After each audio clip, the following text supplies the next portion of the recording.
జై గురు దత్తాత్రేయ. మేషరాశి వారు మే అంటే 5వ నెల 2026 విపరీతంగా కలిసి రావాలి.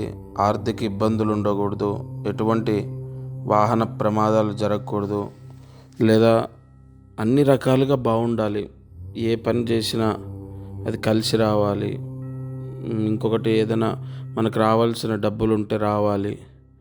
ఇలా అన్ని విషయాల్లో కొన్ని జాగ్రత్తలు తీసుకుంటే ఖచ్చితంగా మేషరాశి వారికి చాలా వరకు బాగుంటుంది. ఇక్కడ మనం చూసుకుంటే గురువు తృతీయంలో ఉండడం, శని వ్యయంలో ఉండడం పెద్ద దోషం. 5వ నెలలో కలిసి రావడానికి ఎక్కువగా పసుపు రంగు దుస్తులు ధరిస్తే మంచిది. ఏదైనా ముఖ్యమైన ఇంటర్వ్యూస్కి వెళ్ళినప్పుడు కానీ, ఏదైనా రిజిస్ట్రేషన్కి వెళ్ళినప్పుడు, శుభకార్యాలు చేస్తున్నప్పుడు, లేదా ముఖ్యమైన వాటికి పసుపు రంగు దుస్తులు ధరిస్తే మంచిది. ఎక్కువగా తూర్పు దిక్కు ప్రయాణం మంచిది. అలాగే పెట్టుబడులు అంటే మీరు ఏదైనా పెట్టుబడి పెట్టాలి అంటే మాత్రం మేషరాశి వారు 5వ నెలలో పెట్టుబడి పెట్టడం అంత అనుకూలం కాదు.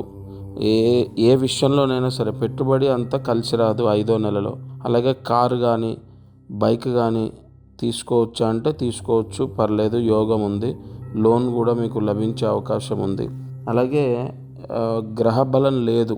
గురువు తృతీయంలో బలహీనుడు, అలాగే ఏలినాటి శని ఉంది కాబట్టి దగ్గరలో దేవాలయంలో అర్చకుడికి 1 కేజీ బెల్లం దానం చేయాలి. ఇంకొకటి, ప్రతిరోజు మేషరాశి వారు ఇంట్లో గణపతి అష్టోత్తరం చదువుకుంటే చాలా మంచిది.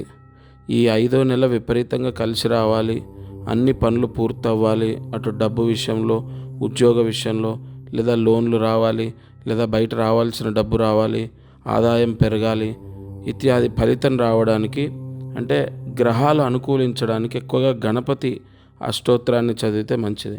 అలాగే మేషరాశి వారు 5వ నెలలో అంటే 2026 5వ నెలలో దగ్గరలో ఉన్న శివాలయానికి వెళ్ళడం, అంటే శివాలయ దర్శనం ఎన్నిసార్లు చేస్తే అంత మంచిది. అది క్షేత్రానికి వెళ్ళినా, మీకు దగ్గరలో ఉన్న మీకు ఎక్కడ శివాలయం ఉంది ఫలానా, మామూలుగా మనం ఏదైనా గుడికి వెళ్ళాలనుకుంటాం కదా, అలా మేషరాశి వారు ఈశ్వర దర్శనం, ఈశ్వర ఆలయానికి వెళ్ళడం చాలా విశేషం.